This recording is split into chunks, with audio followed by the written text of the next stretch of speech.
হেই, আমি সৌমিতা। তো কেমন আছো তোমরা? আজকে সকালে উঠে ব্রাশ করে নিয়ে তারপরে ফ্রেশ হয়ে গেলাম। ফ্রেশ হয়ে চুলটা আঁচড়িয়ে একটুখানি বেঁধে নিলাম। বাঁধার পর তো মনে পড়লো আমি এখনো বেডটাই ক্লিন করা হয়নি। তো তারপরে তো বেডটা ক্লিন করে নিলাম। ক্লিন করার পরে সঙ্গে সঙ্গে মা বললো সকালে বই পড়তে বস, তো পড়ে নিলাম, নয়তো মার ঝাঁটার বাড়ি একটাও পিঠের বাইরে পড়বে না। তারপরে মা খেতে ডাকলো ব্রেকফাস্ট করার জন্য। যেহেতু আমি পড়তে যাবো তাই সকালে ভাত খেয়ে বেরোলাম, দুপুর হয়ে যাবে আস্তে আস্তে। তো তারপরে পড়তে গেলাম।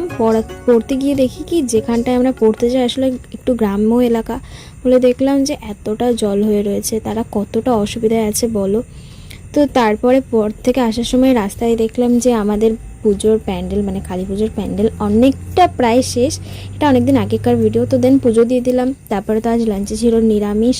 তো খেয়ে দিয়ে তারপরে আর কোনো ক্লিপ নেওয়া হয়নি। রাতে ফ্রেশ হয়ে মাথায় মা তেল দিয়ে দিল।